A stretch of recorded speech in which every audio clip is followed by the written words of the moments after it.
With Kenneth Walker getting injured recently, we have a bit of a shakeup for our dynasty running backs. So, we're going to be talking about dynasty running backs today on the Dynasty Newsletter. I'm your host, Adam Wilde, joined by my co host, Chris Allen. Chris, last week we were pretty iffy on ranking Kenneth Walker as our RB2. He didn't really have a firm case. He was just serving as a placeholder, and then he comes out, gets injured just the week after we discussed him. So now it's just leaving to an overarching conversation about running backs. We're going to talk about young running backs, in fact, rookie running backs, and we're going to talk about some of the quote unquote older backs and how we're going to basically utilize their career arcs in Dynasty. Start with Kenneth Walker. I mean, does he still hold that RB2 spot for you for the time being? I don't. Was he my? Was it? He wasn't my RB2. I thought he was my RB1. I thought we decided last week he was going to be my RB1, or is he going to be my RB2? I forget I, now. I thought we still had Jonathan Taylor at RB1, but either way, it was Oh, close. I thought you were just talking about with just the Oh, just for the the rookies? rookies for No, the no, rookies. overall. I got it. I got it. I got it. Now I thought you were just talking about like the entirety of the class. No, I think that's fair to still have like JT as the one and then Kenneth Walker as the two. But then, like we were discussing before we started recording, I think that changes if Walker is announced out for the remainder of the season. So I think it's just like it's more health contingent than anything else, and not health contingent in the way that, oh, I don't have him for my fantasy playoffs, so he's dead to me because he didn't help my push my team to a championship. No. I'm more talking about the condition where Pete Carroll comes out tomorrow furiously chewing gum and then says that they like Kenneth Walker has to undergo some sort of like massive Yeah. foot surgery, and they're gonna have to figure things out, and we're waiting around to like July, August to figure out if he's even gonna play. That's the situation I'm talking Yeah. about. But And for by right the way, he now, came JT out number today one. and said a mild foot sprain. So who knows what that means in terms of missed weeks. If he misses the fantasy playoffs, that could be a little bit of a hit to his value in terms of Sure. just how people mentally see his season. Because I feel like he already had an asterisk at RB2 because I would have much preferred Brees Hall if I got to see more from Brees Hall. The way Brees Hall was trending, the fact that Brees Hall was my RB1 by not a ton, but a reasonable portion to start the year. And then Brees Hall did nothing to really lose his position besides tearing his ACL, right? And guys come back pretty well from their ACL tear, so it's not too concerning. I mean, he'll be back for the start of the season next year, by all reports at least. We'll see if there's any setbacks. But it's just very difficult to have an RB2 right now. So I think that I'm with you though. Like, it's really going to depend. He's probably not going to miss significant time. And something else that you mentioned maybe before the show was it's not so much the fantasy playoffs, while it is going to be upsetting for people, including myself, who's going into the playoffs with Kenneth Walker on my roster, to Yeah. not have him. It shouldn't affect his dynasty value as long as we get to see him in the real playoffs. We just want to see him healthy, finish the season strong. But it just feels like RB2 is just a placeholder for like Bijan Robinson. I mean, in Devi, let's bring that into the conversation. In Devi, would you trade Bijan Robinson for Kenneth Walker? I don't think that I would. No, I don't think as of right now. But I feel like we get into this conversation like every year as we hype up the next running back class because there's going to be the quote unquote generational talent that's going to be a part of each class. It's going to knock our socks off, that sort of thing. But that's definitely a conversation that we should explore and kind of pick apart over the next couple of months because we're probably going to be asking ourselves the same question like, hey, should I move this player so I can move up in the draft and like angle my team to pick up Bijan, like that sort of thing. And so I do think that it's proper for us to start having that conversation, or at least contextualizing the teams required in order to have that conversation in the next few months. Sure. So that's the Kenneth Walker conversation in a nutshell. Is that still probably RB2 if he remains healthy, just because like I said, maybe with the asterisk, just because he's the last man standing that checks all the boxes that we want. He catches just enough passes to say that he does catch passes. He's slightly above league average in rushing. I believe I just covered Kenneth Walker actually in an article maybe last week or the week before, and there wasn't very many negatives. Going forward, the only real negative is kind of like, what do they do with Geno Smith, and is it good or bad if they keep him? It's probably good. I mean, if Geno Smith is playing good football, that they've shown that they don't necessarily need him to win them games. They need him to not lose games. He's done a good job with that.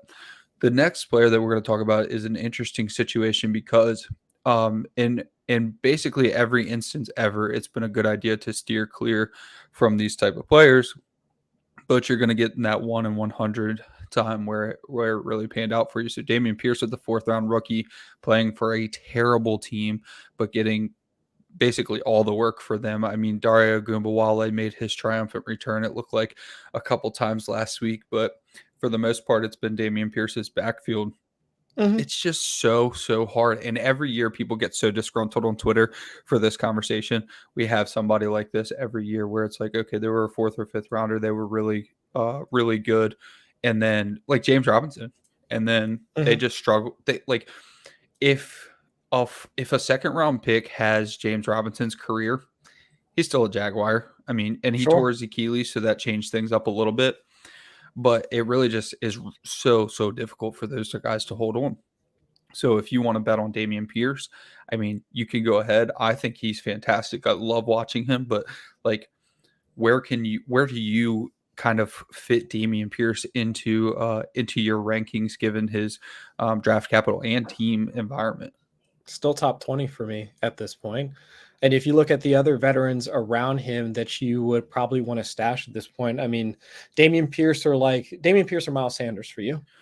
Yeah, that's tough. Because like Miles Sanders is still I knew you were going to say that. Around like the top 20, like top 25, just like Yeah. type running back. And I would probably still want like Dameon Pierce, or shoot, if you want to throw it, like toss him up against the big dog, like Dameon Pierce or Derrick Henry at 29 years old.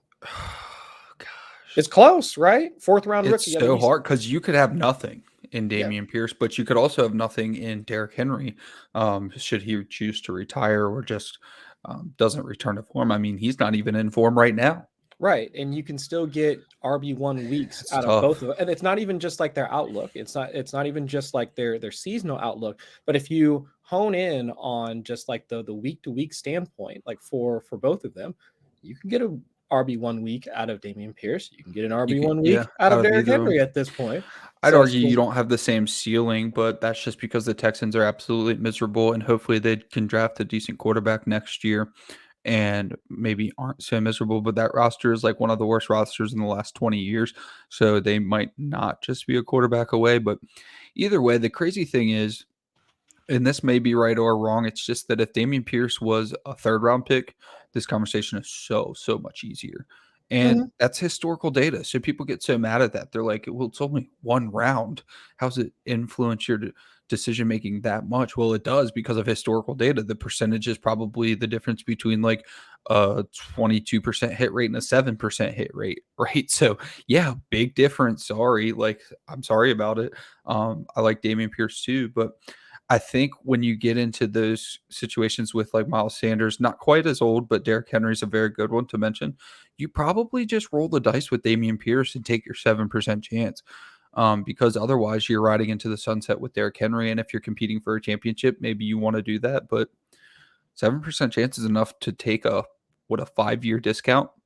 Sure. On a guy who's, but it's just like, guys like him are also the same people that he's in the same archetype of players that you would want to take swings on, like regardless of the draft capital. I mean, if you look at Dameon Pierce, so what is he, like 5'10", like 220, like somewhere in that range? He's a hammer. Yeah.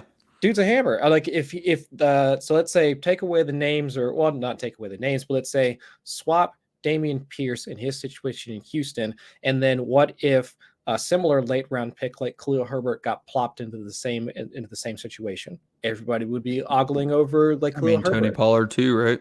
But that's different, right? I mean, because Tony, like, while I guess similar, is he similar in stature to like both of them? Yeah, but Tony no, Pollard, I'm talking draft capital. I mean, draft capital. I'm basically making the point against myself that there are examples of very talented late round picks that are doing well, just not top 20. Yeah, but it's the archetype of player that you would want to take swings on, like whether from an athletic standpoint, because like Pollard had like the quickness, the agility, like the burst and all that, in order to say that, yeah, we want to take swings on him. And with Khalil Herbert, even working behind like Dave Montgomery, we could see like he had the profile of a back that if the workload came, he could be that short yardage hammer. He could work like in terms of like short down and distance, like whatever the case may be. And like decent enough hands, like not like brick hands or anything like Sure. that, to at least catch a couple of passes.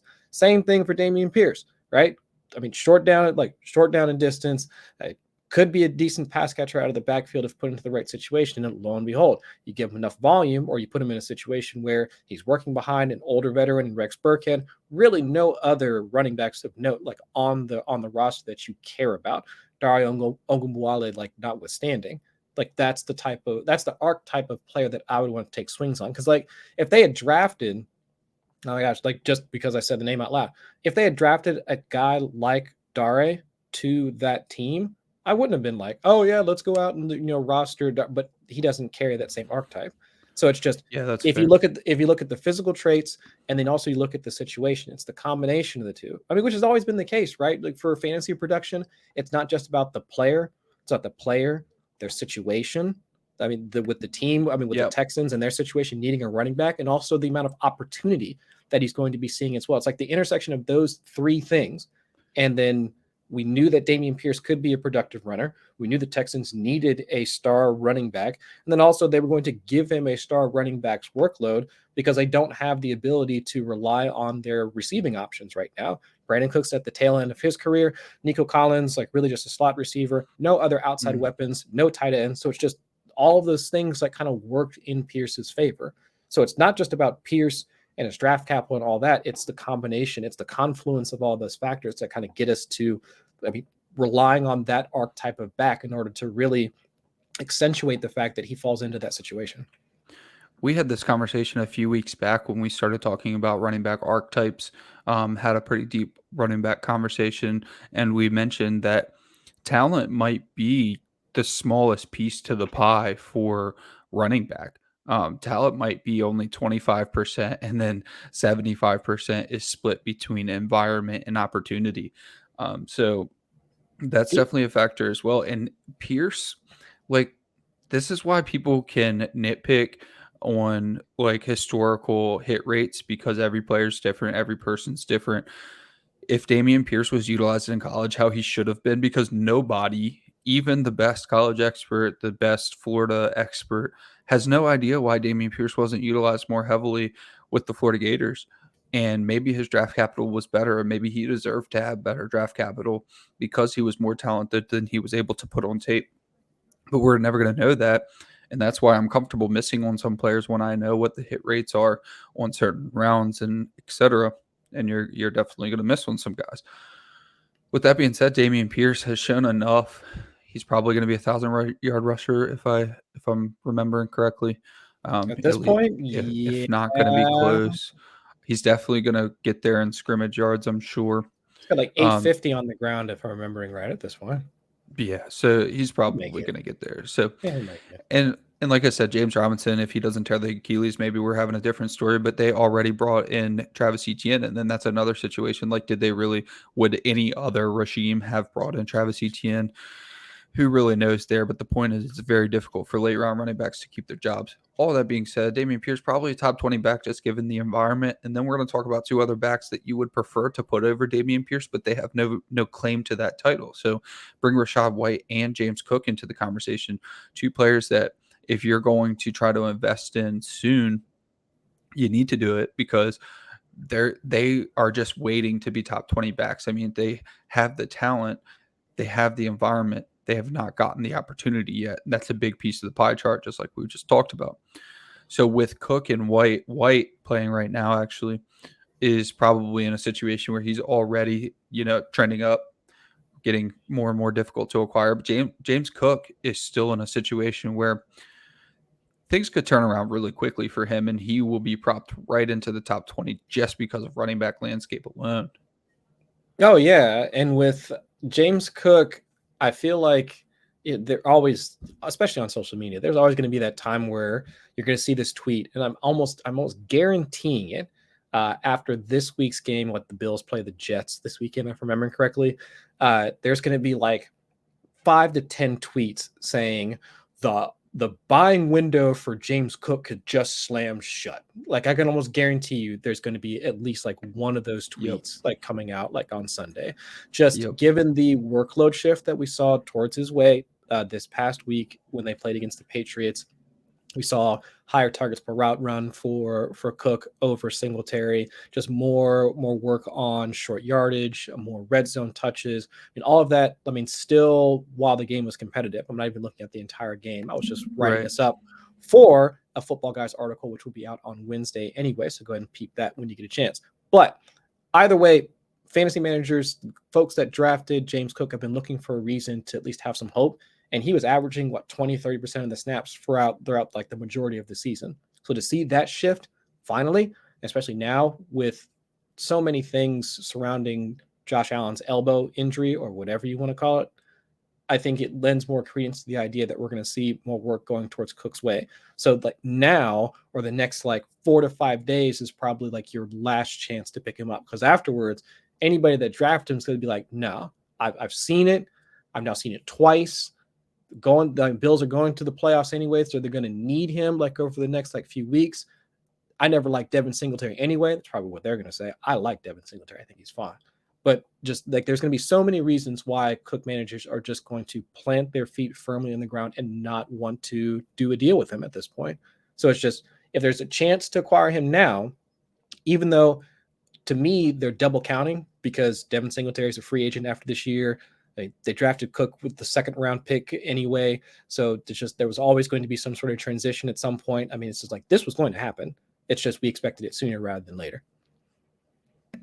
Yeah, and the same thing can be said about White. I mean, very, very similar situations in that Rachaad White is playing behind Leonard Fournette, who he does have 2 more years, but they could move on from him pretty easily next year if they wanted to.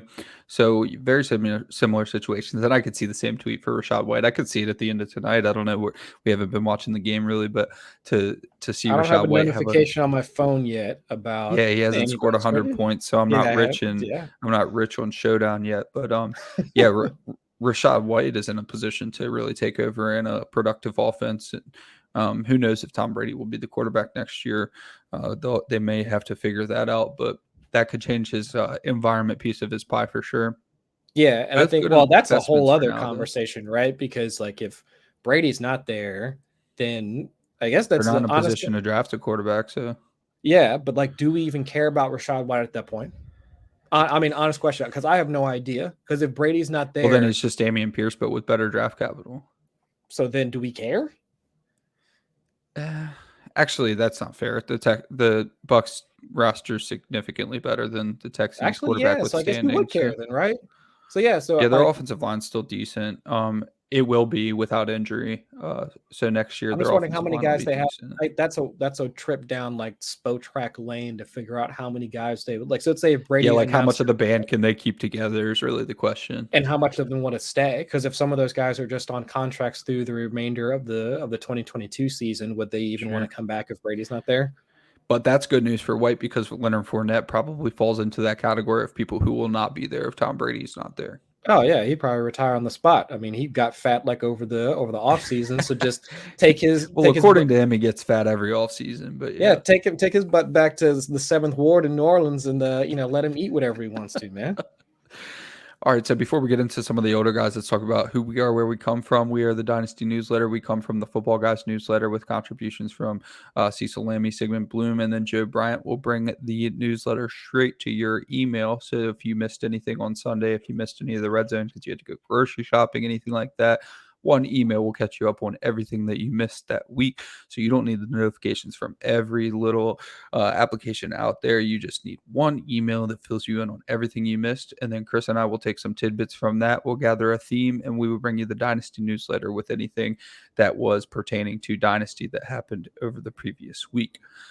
The last part of our conversation is the older guys, the guys who 20 years ago, 15 years ago, these are still young running backs. But nowadays, the running back landscape is a lot different once you get to your second contract. So we've got a few guys that we're going to talk about, and we want to talk about how their value pertains to Dynasty and what type of teams you should have if you're rostering these players. We've got Saquon Barkley, Nick Chubb, Alvin Kamara, Christian McCaffrey, all of those guys, relatively similar age. I think that Barkley is the only one that's younger than the other three. I think they were all the other ones were probably in the same class. Kamara 1 year before. So we've got about 3 draft classes covered right here, but all similar situations. We'll start with Saquon Barkley, who has not gotten his next contract yet. If you were not competing for a championship, would you have wanted to roster Saquon Barkley this year rather than trade him for, let's say, a first and a little bit extra? I mean, if you could do that deal, sure. I mean, why not? But otherwise, I think I would still rather keep him on my roster, to be quite honest. Because at least my thought is if you've got Barkley on your roster and your roster is still doing bad, there are probably some other problems like with your roster, unless you've just had like the worst injury luck. Like if you roster Trey Lance, and of course he's gone, like RIP. And you rostered Kyle Pitts, and now he's gone, RIP. I mean, just like if you just have like again the worst injury luck, and then on top of everything else, you've got Saquon Barkley for whatever reason, he's like really the only QP. Okay, then fine. But even still, I mean, if you just had some other guys that flamed out for this year, and Saquon Barkley is still a positive piece on your roster, and you could still tell yourself a story about here in 2023, Saquon Barkley likely at least going to try and get some sort of deal done with the Giants, still has the workload requisite for an RB1, still is being productive like on his touches now a couple years removed from the injury. I could talk myself into keeping him because there's no real I guess there's no real assurance, there's no certainty in the sense that you're going to get similar production down the line. So at least in my mind, from a week to week standpoint, unless you are trying to move up to the 101, 102 and Superflex or whatever, and we can talk about rankings for Bijan later. I mean, unless you're trying to angle yourself so that you can get a Bijan-like prospect, you are not going to get Barkley-like production. So I would just rather keep Barkley, to be quite honest. So here's where the dynasty I guess play style really differs and people really start to get in their feelings is that sometimes when you are not competing, you're tasked with not winning. And that's where my theme of this conversation really always goes. And some people think that that turns you into a perpetual loser. It really depends how often you're willing to trade and how active your league is. In my opinion, if you have Saquon Barkley on your roster and you are absolutely not competing, then I would, and I wouldn't do it for just any random first, but there were certainly points in this season where you could have gotten Saquon Barkley and some sort of prospect in addition to a first, traded Saquon Barkley for a first and some sort of prospect. In that case, I would rather have the first because the first is 150,000% guaranteed to increase in value. Saquon Barkley, on the other hand, is almost definitely guaranteed to lose value. I mean, he could sign to a really, really juicy landing spot, and maybe you're in a situation where you lost a little bit out on the trade, but you had security by having that pick. Not to mention the value of not having him on your roster, potentially putting you over to win some games and cost you draft position that you could have instead been able to draft Bijan Robinson. And I mean, if you got Bijan Robinson and a prospect for Saquon Barkley, you had a slam dunk. It's a risky proposition, sure, but it's also risky to roster a really valuable running back. Every week that you have a very valuable running back on the roster, you're risking, but it's high risk, high reward. That running back gets hurt. That's a large portion of your dynasty portfolio down the drain. Yeah. Because it's so difficult. Like if you have Jamar Chase, right? You have Jamar Chase. I mean, you have job security, let's say, for this example, for 10 years. You've got very solid production for the next 5 to 10 years. If you've got a running back, the career could be over. We see it all the time, just like that, like nothing, like no sign, no warning, just all of a sudden for Derrick Henry. I mean, what if Derrick Henry never – it's been about 4 or 5 weeks now that we've seen Derrick Henry not really be Derrick Henry. What if it just never comes back? Yeah. There was no warning, no sign for that. So with these older guys, and I say older in quotations because they're older relative to Dynasty, if I'm not competing, like really, really not competing, like I could get the 101 not competing, I'm just going to trade them for a first or a boatload of picks and just hold those picks. So that brings Nick Chubb. Let's talk about Nick Chubb because he's in a different situation. He's already got the contract and playing an elite level, even though he did not capitalize on an extremely good matchup this past weekend. So flip for Nick Chubb, different situation, but ranked similarly. Are you keeping Nick Chubb on your roster if you were not competing? If I wasn't competing, still, yeah, I think I would keep Nick Chubb on my roster even if I wasn't competing. Because again, I'm looking for results. Like I'm 100% with you in the fact that if you wind up trading for that first, then that pick value just increases, right? Especially as we get closer to rookie draft time, yada yada yada. But I'm also looking for production at the position. And I'm looking at Nick Chubb. I mean, he's what I see 1, 2, 3. I'm just clicking through like weekly fantasy scores. I've seen Nick Chubb in the top 12 quite often. And again, unless we're talking about, and the only prospect that we've discussed for the 2023 class that can at least get us that, at least we assume is going to get us that. Yeah, that's a fair point. Is one. Yeah. One dude. So What we're far, saying is going to be capable of doing that. So I don't know about y'all. I like having points on my roster. So if I wind up drafting this, that's one, the step one is I have to draft that dude. Step two, that dude has to now produce like the guy that I just gave away. So unless you're just waiting for, all right, well, I got Bijan or whatever, I spent that first round pick, and that first round pick sucks. And now that other person has Nick Chubb, and Nick Chubb's still doing Nick Chubb things. Well, cool. Now I don't have anything. Yeah, that might hurt a little. That's gonna hurt, happens. Right? So it's just that happens. But so it's just like I understand the value of one. It's like the Peter Griffin, like it might be a boat, thing all over again, where it's like, oh, we don't know what's in the box. It could be a boat.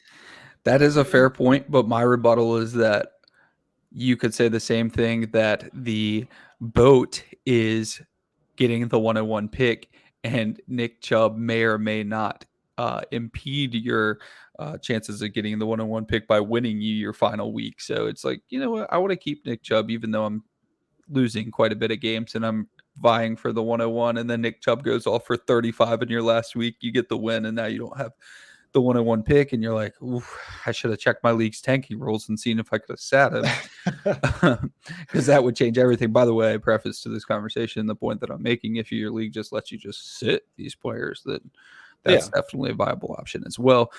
For the sake of conversation, let's bring the last two into it, Kamara and CMC. Both of them are on a type of archetype where it's like, I think they could have longer longevity because their game could change a little bit. Both of them will be viable pass catching backs. I mean, we saw James White being viable in fantasy for as long as he played with Tom Brady because he was a receiving back. I mean, I think he had most targets in Super Bowl history or something like that, something ridiculous. And as a running back. Yeah. So yeah, we could definitely see Alvin Kamara and Christian McCaffrey getting like 2 to 3 extra years on some of these guys just because of how versatile that these players are.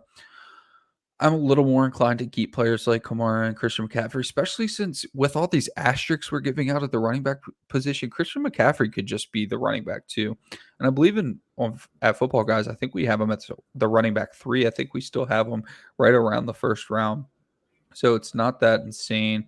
But like I said, Christian McCaffrey might win you weeks, and then you run into a problem there. So if you have nothing on your roster at all except for Christian McCaffrey, then you're probably in a position where you'd like to trade him. I mean, you're not going to turn your roster around if you have no trade value and all you have is Christian McCaffrey. How on earth would you turn your roster around? So that's another situation where it's like, there's just no value in keeping these running backs unless you're actively utilizing. Otherwise, you need to go younger and take a shot on some of these guys coming out or some of these guys that haven't popped yet, like Rachaad White and James Cook, just because if you don't turn it around next year and you have Nick Chubb and you're looking at 2024 Nick Chubb, now you're in Derrick Henry territory and you're like, dang, man, I need to be going for a championship this year with Nick Chubb. Like his window was last year type of deal. So it's hard to do 1 year turnarounds. If you are in a situation to do 1 year turnaround, because every dynasty team is different and you're like, man, I just had some bad injuries this year. Next year I'm getting guys back. Like super flex, I have Trevor Lawrence who's really coming on. And then I've got like a really good quarterback in like Justin Fields or Jalen Hurts or something like that. Guys who probably going to pop off next year too. But you're just not hitting on all cylinders. Your weeks didn't click, whatever. that's when you look at these guys and you're like, okay, probably do want Barkley because I could make a run next year, even though I'm terrible this year. Now you might be interested in keeping him, but with Kamara, CMC, a little bit of a different category for me. Just I think that they'll be receiving for the next 4 or 5 years.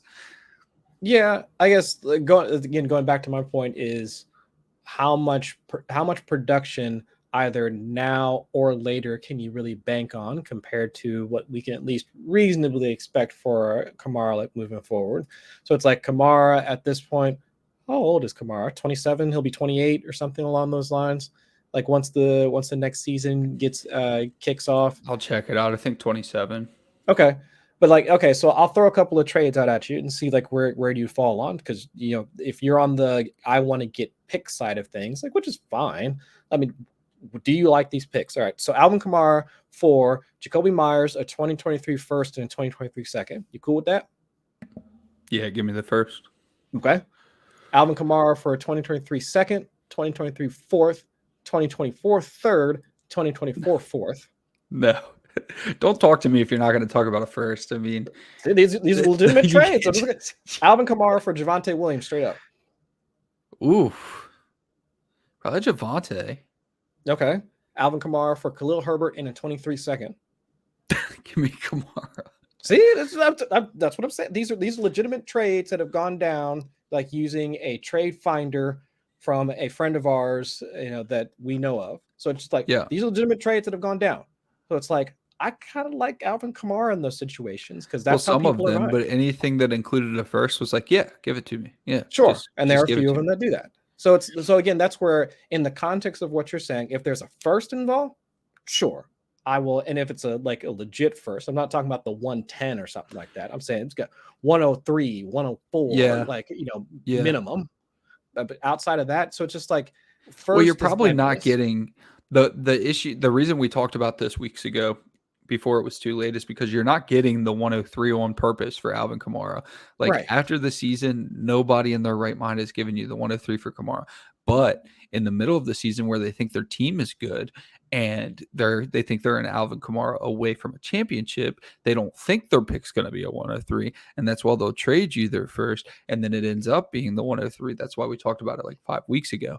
Now, people who know that their first round pick is a 103, no way on.